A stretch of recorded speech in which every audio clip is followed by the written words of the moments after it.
Good evening, பிள்ளைகள். Good evening, sir. Right, okay. Good evening, sir. Good Okay, evening, sir. okay, okay. அன்றைக்கு எத்தனையாவது கேள்வி பார்த்து நாங்கள் சொல்லுங்க பாப்போம்.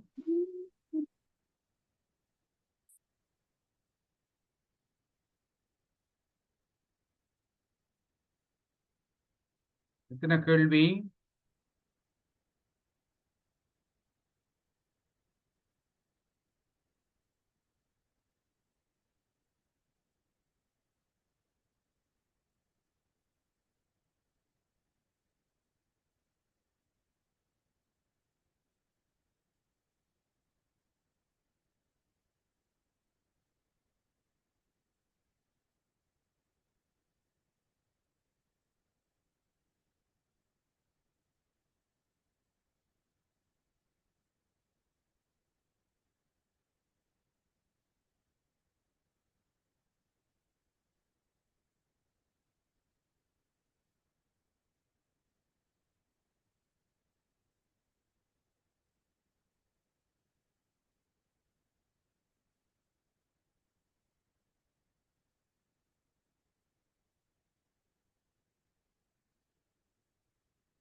சரி, நாங்கள் இன்றைக்கு 8வது கேள்வியில இருந்து பார்ப்போம். அப்படியா பாருங்க எல்லாரும், 8வது கேள்வி. இது விகித சமக்கேள். என்ன கேள்விடா பிள்ளைகள்? விகித சமக்கேள்வி. இதுல எக்ஸை கண்டுபிடிக்கணும்.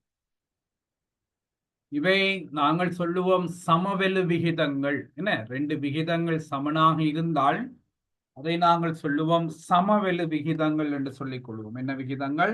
சமவெளு விகிதங்கள் என்று நாங்கள் சொல்லிக்கொள்வோம். அப்ப இங்க பாருங்க, சிறிய இலக்கத்திலிருந்து பெரிய இலக்கத்தை பார்க்கிறது எங்களுக்கு சுகம். அப்படி என்றால் ரெண்டின் எத்தனை மடங்கு 36 என்று கேட்டீங்கன்னா 18 மடங்கு. என்ன, 18 36. 2 18ஆல பெருக்கினால் எங்களுக்கு 36 கிடைக்கும். அப்ப அதே மாதிரி தான் இந்த எக்ஸ் ஆனது 18ஆல பெருக்கித்தான் 54 கிடைச்சிருக்க வேண்டும். எக்ஸ் ஆனது 18ஆல பெருக்கித்தான் 54 கிடைச்சிருக்க வேண்டும். அப்ப நாங்க மாத்தி யோசிச்சோம் என்று சொன்னால் 36 18ஆல பிரிச்சால் 2 கிடைக்கும். 2 கண்டுபிடிக்கலாம். அப்ப 54 நான் 18ஆல பிரிச்சன் என்று சொன்னால் எனக்கு எக்ஸின் பெருமானம் கிடைக்கும். அப்ப எக்ஸ் வந்து 54 நான் 18ஆல பிரிக்க போறேன். 54 என்ன செய்ய போறேன்? 18ஆல பிரிக்க போறேன். ஆகவே எக்ஸ் ஆனது 3 என்று கிடைக்கும். எக்ஸ் ஆனது 3 என்று சொல்லி கிடைக்கும். சரிதானே? அப்ப சமவெளு விகிதங்கள்ல உங்களுக்கு கேள்வி வாரத்துக்கான வாய்ப்புகள் இருக்குது. அப்ப எப்படி பார்ப்பீங்க? இந்த 2 எண்ணத்தால பெருக்கப்பட்டிருக்குது. அப்படி என்றால் இந்த எக்ஸும் அதே இலக்கத்தால தான் பெருக்கப்படும். அப்ப 54 தெரியும் என்றபடியால் 18ஆல பிரிச்சு நாங்க என்ன செய்யலாம்? எக்ஸிட பெருமானத்தை கண்டுபிடிச்சு கொள்ளலாம். சரிதானே? இப்ப அடுத்த கேள்விக்கு போவோம்.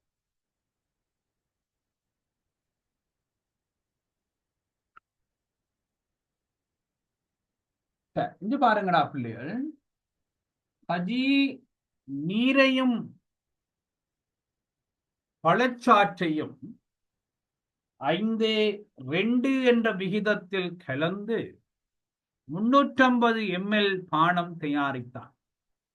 பயன்படுத்தப்பட்ட பின்னர் 210 ml, என்ன அது கேள்விய பாருங்க, 210 ml பானம் மீதமாய் இருந்தது நிலையில் அதற்கு பழச்சாறு சேர்த்து மேல் நிரப்பினான். இப்போது பானத்தில் பழச்சாறு என்ன சதவீதம் இருக்கு? அப்படியா கவனிங்க. இப்ப தண்ணியும் பழச்சாறும் சேர்ந்துதான் பானம் உருவாக்கப்படுது. அது விளங்கணும் உங்களுக்கு. என்ன, தண்ணியும் பழச்சாறும் சேர்த்துத்தான் பானம் உருவாக்கப்படுகிறது. அப்ப என்ன விகிதத்தில் உருவாக்கப்படுது? 5:2 என்ற விகிதத்தில் உருவாக்கப்படுது. அப்படி என்றால் என்ன கருத்து? 5 பங்கு நீர் இருந்தால் 2 பங்கு என்ன இருக்குன்னு சொல்லுங்க பாப்போம். பழச்சாறு இருக்கும். ஏன்னா 5 பங்கு தண்ணி விட்டால் இப்ப 5 வாளி தண்ணி ஊத்தினா 2 வாளி பழச்சாறு ஊத்தணும். 5 போத்தல் தண்ணி ஊத்தினா 2 போத்தில் பழச்சாறு ஊத்த வேணும்.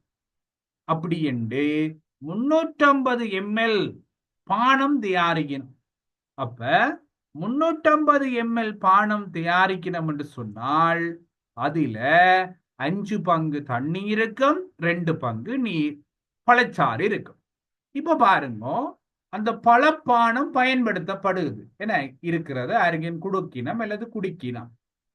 அப்ப 210 ml மிச்சமா இருக்குது என்றால் இந்த 210 ml-க்குளையும் 210 ml-க்குளையும் இதே விகிதத்தில தான் தண்ணியும் இருக்கும், பழச்சாறும் இருக்கும்.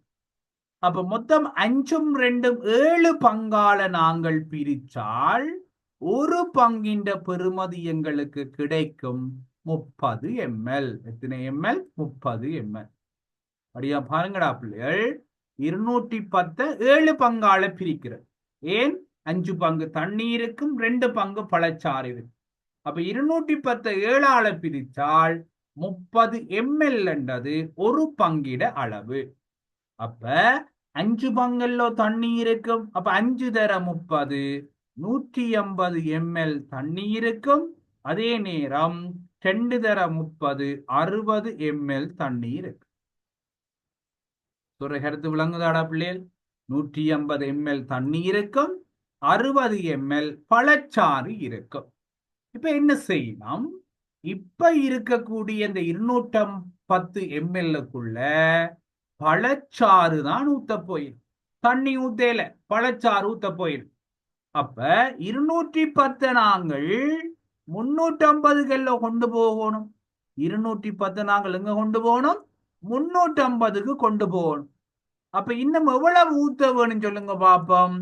140 ml ஊத்த வேணும். அப்படியா கவனிங்க இல்ல? அப்ப 210 ml இருக்குதடா, இன்னும் 140 ஊத்தினாதான் அது 350 ml-க்கு வருவார்.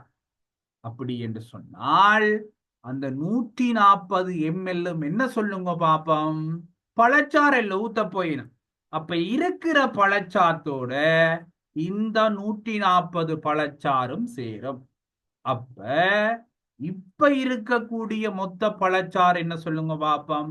60 ஏற்கனவே இருந்தது, 140 ml ஊத்தினன் என்றால் 200 ml என்றது இப்ப இருக்கக்கூடிய பழச்சாற்றின் அளவு.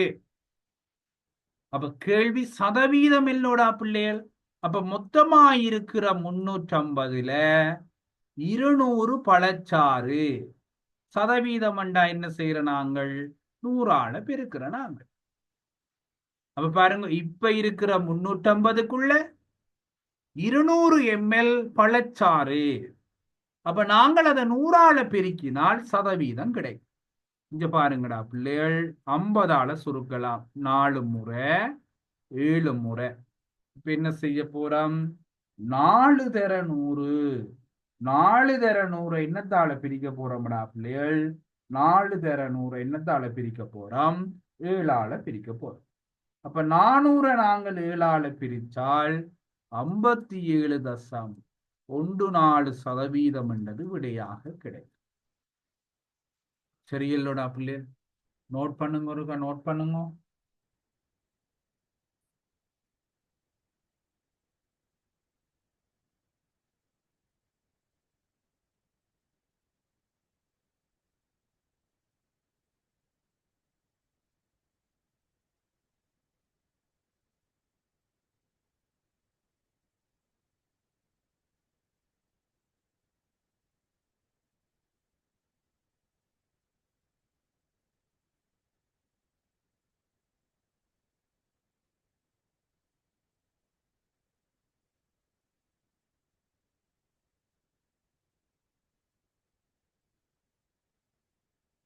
நோட் பண்ணா ரேஸ் பண்ணுங்க, ஹேண்ட்ஸை ரேஸ் பண்ணுங்க.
ரைட், அடுத்த கேள்வி போமடா பிள்ளைகள். ஏதாவது பிரச்சனை இருந்தால் சாருக்கு சட்டில் மெசேஜை போடுங்க, மற்றபடி நாங்கள் பார்த்து கொண்டு போவோம்.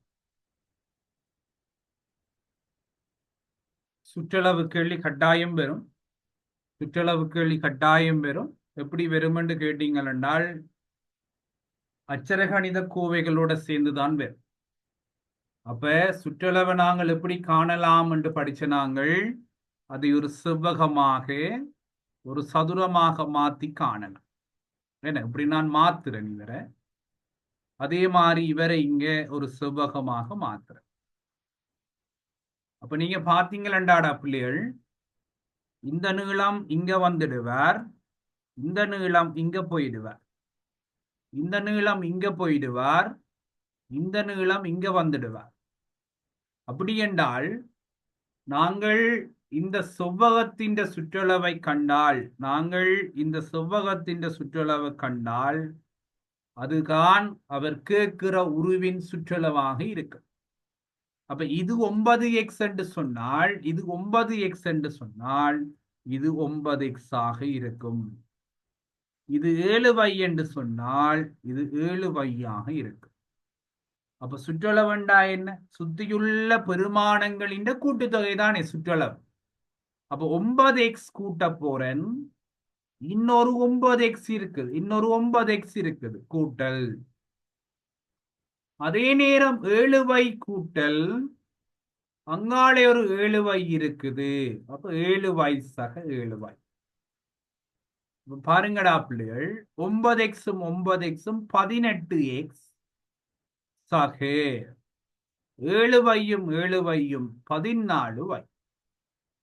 அப்ப சுற்றளவை காண்க என்றால் இதுதான் அவருடைய விடையாக இருக்கும், 18x சக 14y. அப்ப கட்டாயம் உங்களுக்கு சுற்றளவு கேள்வி வரத்தான் போறார். சரிதானே? நோட் பண்ணுங்கடா பிள்ளைகள், நோட் பண்ணுங்க.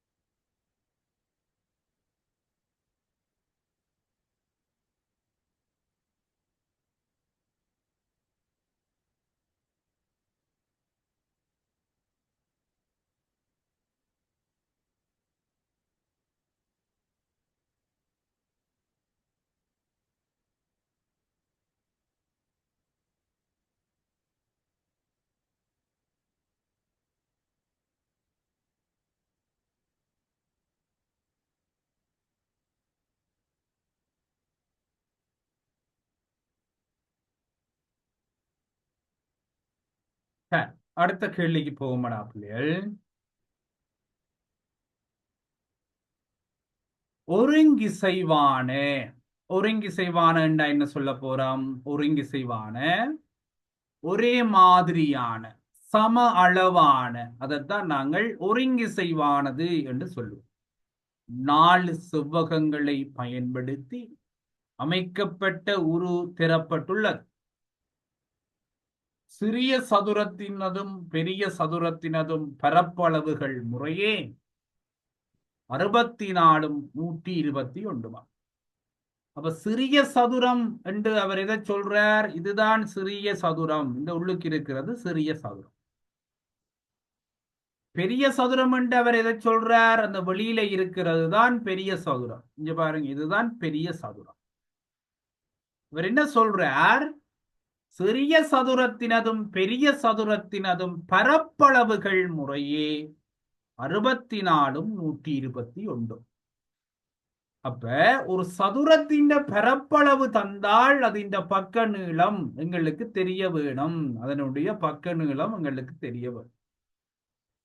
சதுரத்தின் பரப்பளவு எப்படி கிடைக்கும்? ஒரே நீளத்தை 2 தரம் பெருக்க கிடைக்கும். நீளம் தர நீளம். ஏன்? சதுரத்தின் நீளமும் அகலமும் சமனாக இருக்கும்.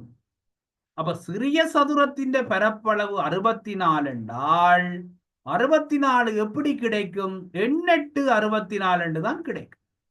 எப்படி கிடைக்கும்? 8 64 என்று தான் கிடைக்கும்.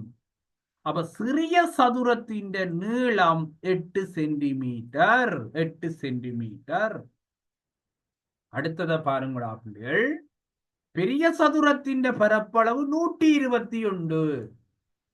அப்ப பெரிய சதுரத்தின் பக்க நீளத்தை நாங்கள் காணலாம். எப்படி காணலாம்? 11 11 121. அப்ப அந்த சதுரத்தின் பக்க நீளம் 11 சென்டிமீட்டராக இருக்க வேண்டும். ஒரு கருத்து விளங்குதான். 11 சென்டிமீட்டர் அதனுடைய பக்க நீளமாக இருக்க வேணும். அப்ப இவ்வளவு நீளமும் 11 சென்டிமீட்டர். இவ்வளவு நீளமும் 11 சென்டிமீட்டர். பிள்ளைகள், பெரிய சதுரத்தின் நீளம் 11 சென்டிமீட்டர், சிறிய சதுரத்தின் பக்க நீளம் 8 சென்டிமீட்டர். சரி, இவ்வளவுமே 11. இவ்வளவுமே 11டா பிள்ளைகள். இவ்வளவுமே 11.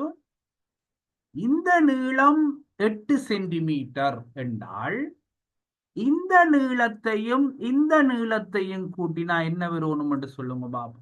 இந்த நீளத்தையும் இந்த நீளத்தையும் கூட்டினா என்ன வரணும் என்று சட்டில போடுங்க பாபு. போடுங்க பாபு. இவ்வளவும் 11, இவ்வளவும் 8. அப்படி என்றால் இந்த நீளமும் இந்த நீளமும் கூட்டினா என்ன வரும்னு சொல்லுங்க பாபு. சட்டில போடுங்க பாபு. சட்டில போடுங்க.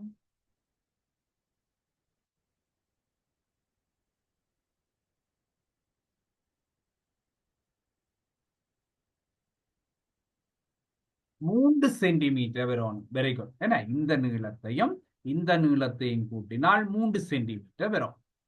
அப்ப வடிவா கவனிங்க எல்லாருமே. இவர் 2 பேற்ற கூட்டுத்தொகையும் 3 சென்டிமீட்டர். அப்படி என்றால் ஒரு ஆள் எத்தனையா இருக்க வேணும்? 1.5 இருக்கணும். ஒரு ஆள் என்னவா இருக்கணும்? 1.5 இருக்கணும். இவரும் 1.5 இருக்கும். அப்ப வடிவா நீங்க யோசிச்சீங்கள் என்றால் ஒரு செவ்வகத்தின் அகலம் 1.5. ஒரு செவ்வகத்தின் அகலம் 1.5. அப்ப அவர் கேட்கிறது என்னடா பிள்ளைகள்? அவர் என்ன கேட்கிறார் எங்கள்கிட்ட? ஒரு செவ்வகத்தின் என்னத்தை கண்டுபிடிக்கட்டாம்? சுற்றளவை கண்டுபிடிக்க. அப்ப பாருங்க, இவ்வளவு நீளமும் இந்த நீளமும் இவ்வளவு நீளத்தையும் நான் கூட்டினா சரி. அப்ப பாருங்க, 11 இருந்து 1.5 கழிச்சால் இவ்வளவும் 9.5. இவ்வளவும் 9.5. அப்ப இது 9.5. இது என்ன? 9.5. இது எத்தனை கண்ட நாங்கள்? 1.5. அப்ப இது எத்தனை? 1.5. அப்ப எல்லாத்தையும் கூட்டுங்கடா பிள்ளைகள். 9.5 9.5 எவ்வளவு? 19. 19 3 எவ்வளவு? 22 சென்டிமீட்டர். ஆகவே அவர் கேட்ட செவ்வகங்களில் ஒன்றின் சுற்றளவு 22 சென்டிமீட்டர். சரிதானே? வடிவா நோட் பண்ணுங்கடா பிள்ளைகள். வடிவா நோட் பண்ணுங்க.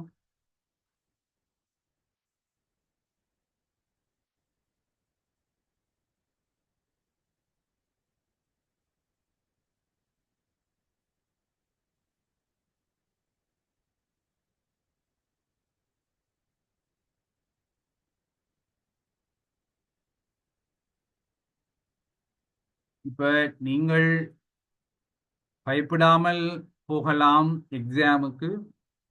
மற்ற பிள்ளைகளை விட நீங்கள் ஓகேயா இருப்பீங்க, ஏனென்றால் படிக்கிறீங்க. ஆனால் திடீரென்று படித்து என்ன செய்ய இயலாது, சிதம்பரா பரீட்சைகளை எழுத முடியாது.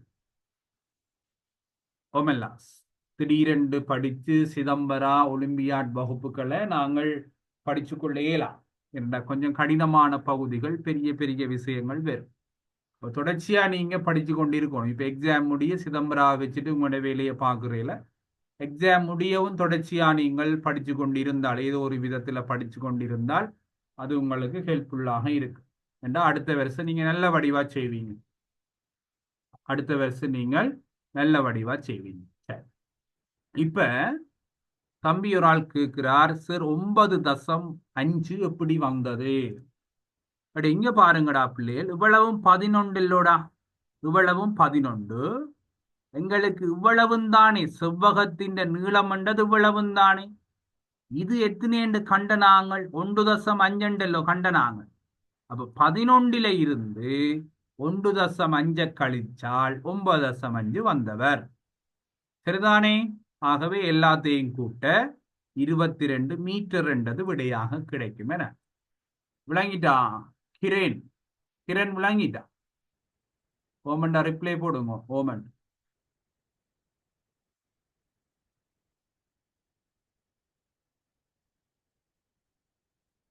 சரி. இப்ப அடுத்த விஷயத்துக்குள்ள போவோம், அடுத்த கேள்விக்குள்ள போவோம். தொழிற்சாலை ஒன்றில் உள்ள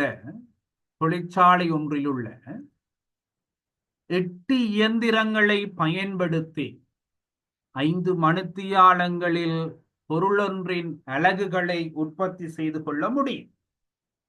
4 இயந்திரங்களை பயன்படுத்தி அதே உற்பத்தியை செய்து முடிக்க எவ்வளவு நேரம் எடுக்கும் என்றது கேள்வி. இது பாருங்கோடா பிள்ளைகள், 8 இயந்திரங்கள் 5 மணித்தியாலம் எடுக்குது என்றால், இயந்திரங்கள் 4 குறையேக்குள்ள, அரைவாசியா குறையேக்குள்ள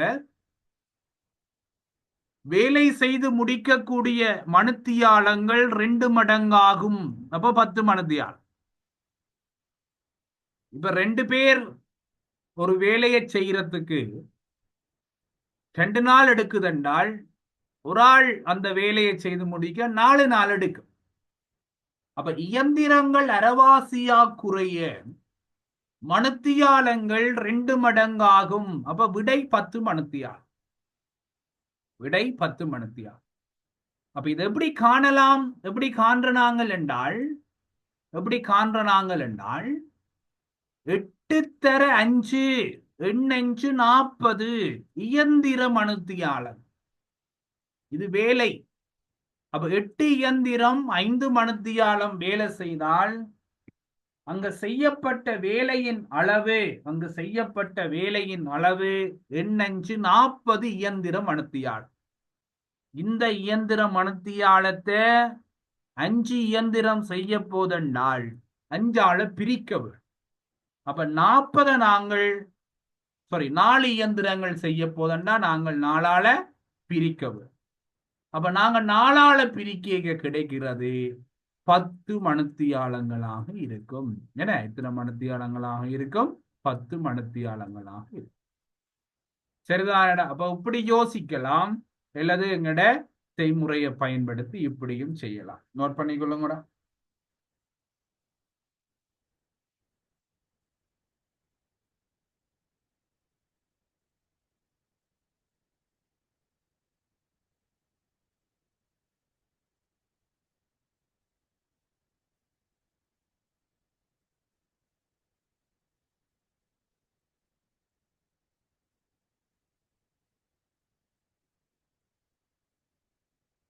ரைட், அடுத்த கேள்வி போவோம். உணவு விடுதியொன்றில் குளிர்பானம் பரிமாற பயன்படுத்தப்படும் ஒத்த வடிவமுள்ள 2 பாத்திரங்களின் உயரங்கள் 4 5. 4 5. அப்ப 2 பாத்திரம் இருக்குதாம். அப்ப அந்த பாத்திரங்களின் உயரங்கள் 4 5 கண்டு இருக்குது. அப்ப 4 5 கண்டா என்ன கருத்து? இவர் 4 சென்டிமீட்டரா இருந்தா அவர் 5 சென்டிமீட்டரா இருக்கு. இவர் 8 சென்டிமீட்டரா இருந்தா அவர் 10 சென்டிமீட்டரா இருக்கு. இவர் 12 சென்டிமீட்டரா இருந்தால் அவர் 15 சென்டிமீட்டரா இருப்பார். அதான் கருத்து. அடியின் பரப்பளவு 9 25. அப்ப அடி 9 இருந்தால் இவர் அடி 25 என்ற விகிதத்துல இருக்குதாம். பாருங்க, உயரங்கள் 4 5 கண்டு அடியின் பரப்பளவு 9 25 கண்டு இருக்குது. கேள்விய பாருங்கடா. சிறிய பாத்திரம் 36 அவுன்ஸ் பானத்தை கொள்ளும் ஆயின் பெரிய பாத்திரம் எத்தனை அவுன்ஸ் கொள்ளும் என்றது கேள்வி. இப்ப அவுன்ஸ் என்றது எங்களுக்கு தெரியும்.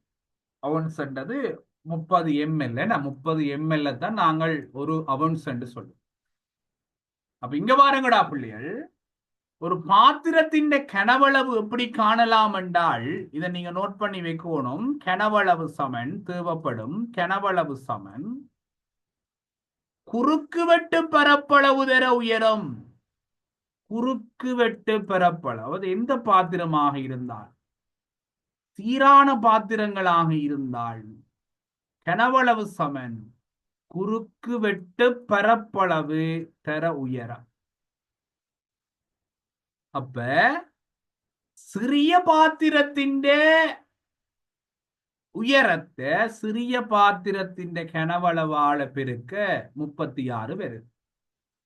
அப்படி என்றால் பெரிய பாத்திரம் கொள்ளும் கனவளவு காண என்ன செய்யணும்? பெரிய பாத்திரத்தின் உயரத்தை பெரிய பாத்திரத்தின் அடிப்பரப்பளவால பெருக்க வேணும். அப்ப 25 என்ன? 125. இப்ப விடை பார்த்தீங்க என்றால் 125 அவுன்ஸ்களாக இருக்கு. சரிங்களோடா பிள்ளைகள்? 125 அவுன்ஸ்களாக இருக்கு. நோட் பண்ணிக்கொள்ளுங்கடா. நோட் பண்ணுங்க.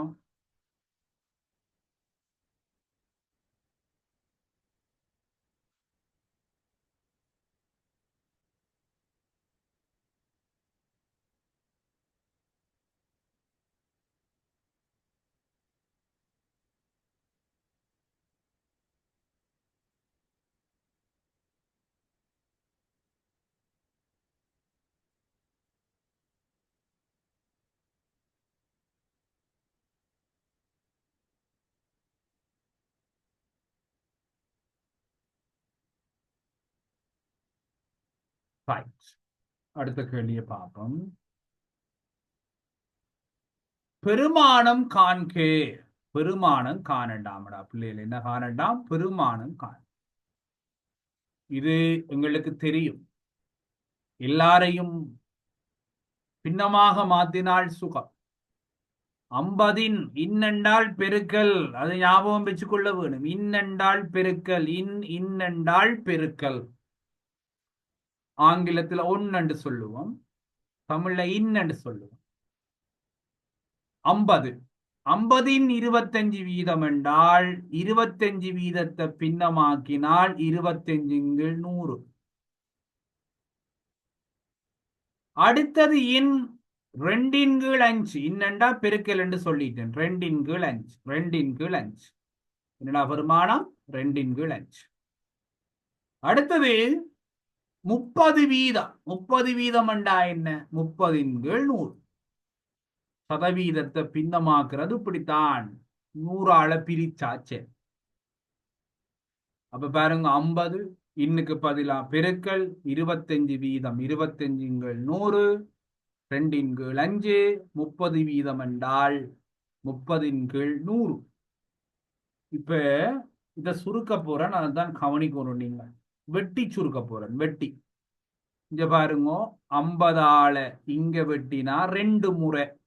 100க்குள்ள இத்தனை 50 இருக்குது, 2 50 இருக்குது. இந்த ரெண்டும் என்ன செய்யும்? வெட்டுப்படும். இங்க பாருங்க, அடுத்தது என்ன செய்யலாம்? இந்த பூச்சியமும் வெட்டலாம்.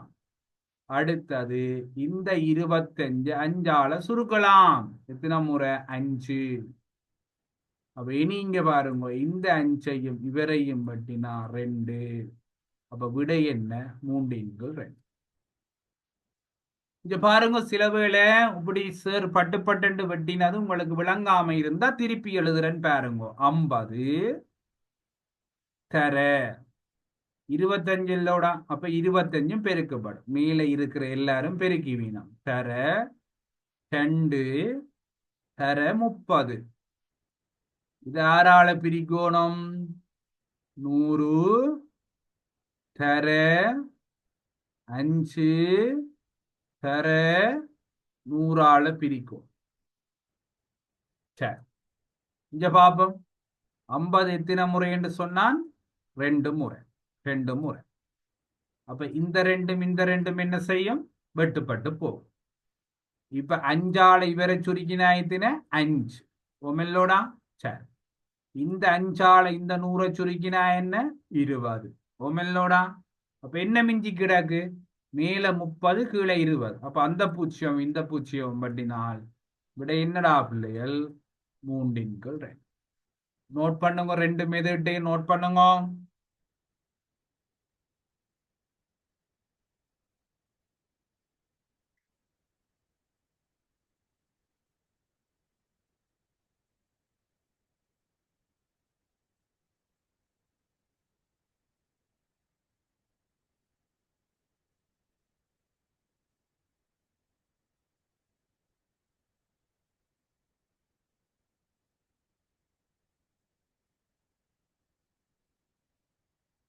சரி, இந்த சதவீதத்துல இப்படி கேள்வி வாரத்துக்கும் வாய்ப்பு இருக்குடா பிள்ளையர். இப்படி இப்படி கேள்வி வாரத்துக்கு வாய்ப்பு இருக்கு. இத பாருங்க. இப்ப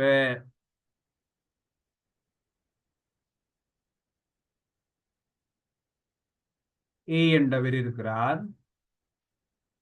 அவர் பரீட்சையில பெற்ற புள்ளிகள் 80க்கு 60. 80க்கு எத்தனை மார்க்ஸ் எடுக்கிறார்? 60 மார்க்ஸ் எடுக்கிறார். மற்றவர் இருக்கிறாரല്ലോ பி, அவர் 100க்கு 72 மார்க்ஸ் எடுக்கிறார். 100க்கு 72 மார்க்ஸ் எடுக்கிறார். அப்ப இதுல யார் மிகச் சிறந்த பெறுபேறுகளை பெற்றவர் என்று கேள்வி வரும். இல்ல, யார் மிகச் சிறந்த பெறுபேறுகளை பெற்றவர்? அப்ப இப்படி ஒப்பீடுகள் விரைக்குள்ள சதவீதத்தை அடிப்படையாக கொண்டு ஒப்பீடு செய்கிறது இலகுவானது. என்ன சொல்றேன்? சதவீதத்தை அடிப்படையாக கொண்டு ஒப்பீடு செய்வது இலகுவானது. அப்ப ஏ இந்த சதவீதத்தை காணுவோம். ஏ பெற்ற சதவீதம் 80க்கு தானே 60 பெற்றவர். 80க்கு தானே 60 பெற்றவர். சதவீதமாக்க வேணும் என்றால் 100ஆல பெருக்க வேணும். 100ஆல பெருக்க. அப்ப பாருங்க, இவரை சுருக்கினால் 20ஆல சுருக்கினா 3 கீழே 4. சுருக்கல்கள் விளங்க வேணும். இனி பட்டுப்பட்டன் 60ஐயும் 80ஐயும் 20ஆல சுருக்குறேனா? 20ஆல சுருக்குறேன். அப்ப எத்தனை 20 இருக்குது 60க்குள்ள? 3. 80க்குள்ள 4. இப்ப இந்த 100ஐயும் 4ஐயும் பிரிக்கிறேன் 25. அப்ப 3 தர 25. இவர் பெற்ற புள்ளிகள் 75%. அடுத்தது 100க்கு 72. அப்ப 100க்கு 72 அதுதான் சதவீதம். எத்தனை? 72%. அப்ப இங்க யார் மிகச்சிறந்த புள்ளிகளை பெற்றது? ஏ மிகச்சிறந்த புள்ளிகளை பெற்றான். ஏ மிகச்சிறந்த புள்ளிகளை பெற்றான். அக்ஷல் விளங்குதா? அக்ஷல் செட்ல போடுங்க, மெசேஜ்ல விளங்குதோண்டு.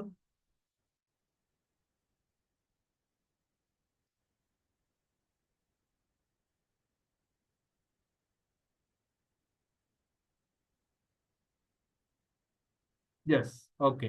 நோட் பண்ணுங்க எல்லாரும். கேள்வி வரும். ஒப்பீடு செய்யற கேள்வி வரும். நோட் பண்ணுங்க எல்லாரும்.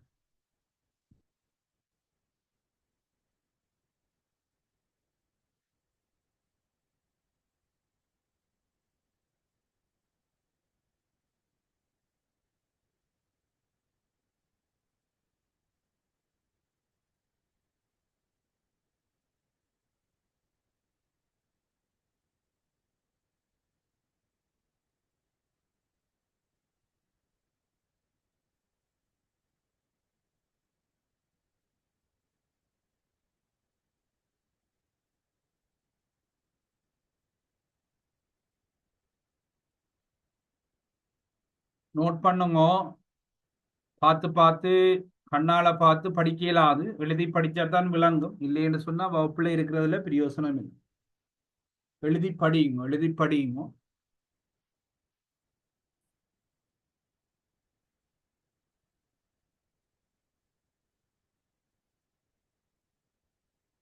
ரைட், அடுத்த கேள்வி போகும். பாருங்க, இந்தியான் கடைசி கேள்வி. ரதுவும் நிதுவும் முறையே ஒவ்வொரு நாளும் 4 நாளுக்கு ஒருக்கா ரது நூலகம் போறாராம். 8 நாளும் நிது கோயிலுக்கு போறாராம். அப்ப 2 பேரும் எப்ப பொதுவா போவினம்ன்றது கேள்வி. இது பொது மடங்குகளில் சிறியது, கோமாசி தொடர்பான கேள்வி. அப்ப இவர் 4 நாளைக்கு ஒருக்கா, அவர் 8 நாளைக்கு ஒருக்காண்ட 2 பேருக்கும் பொதுவான மடங்கு பாத்தீங்க 8. பொதுவான மடங்கு நான் 1 4, நான் 2 8, என்னொண்டு 8. அப்ப பொதுவான மடங்குகளை பார்க்கும். அப்ப இப்படி கேள்விகள் வரும். சேர்ந்து சாப்பிடுறது, சேர்ந்து போறது, சேர்ந்து சந்திக்கிறது, இப்படி கேள்விகள் வரும். அப்ப இப்படி விரைக்குல என்ன செய்வீங்கன்னா, அந்த தரப்பட்டுள்ள 2 தரவுகளின் போமாசியையும் பார்ப்பீங்க. அப்ப 4க்கும் 8க்கும் என்ன போமாசி என்று பார்த்தீங்கன்னா 8 தான் போமாசி. அப்ப 8 நாளைக்கு ஒருக்கா 2 பேருமே சந்திக்க போயினோம். அதான் கருத்து. அப்ப செப்டம்பர் 2ஆம் தேதி சந்தித்தால் அடுத்து வரும் நாட்களில் இப்ப 10ஆம் தேதி சந்திப்பீர். என்ன 2 மட்டும் 10ஆம் தேதியை என்ன செய்ய போயினோம், சந்திக்க போயினோம். இப்ப கேள்விக்குரிய விடை என்று பார்த்தீங்கன்னா பிள்ளைகள் 10ஆம் திகதி. சரிதானே?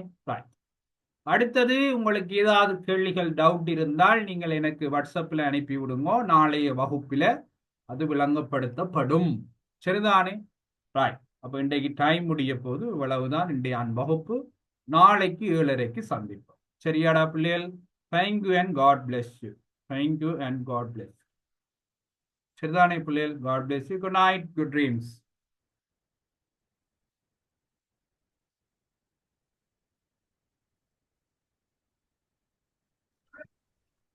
Thank you. Bye, thank you, sir. Thank you. Bye, thank you, sir. Thank you, sir. Bye, thank you, sir. Thank you. Bye. Bye. Bye. Bye. Bye. Bye, sir. Bye. Bye. Bye, sir. Bye. Bye, sir.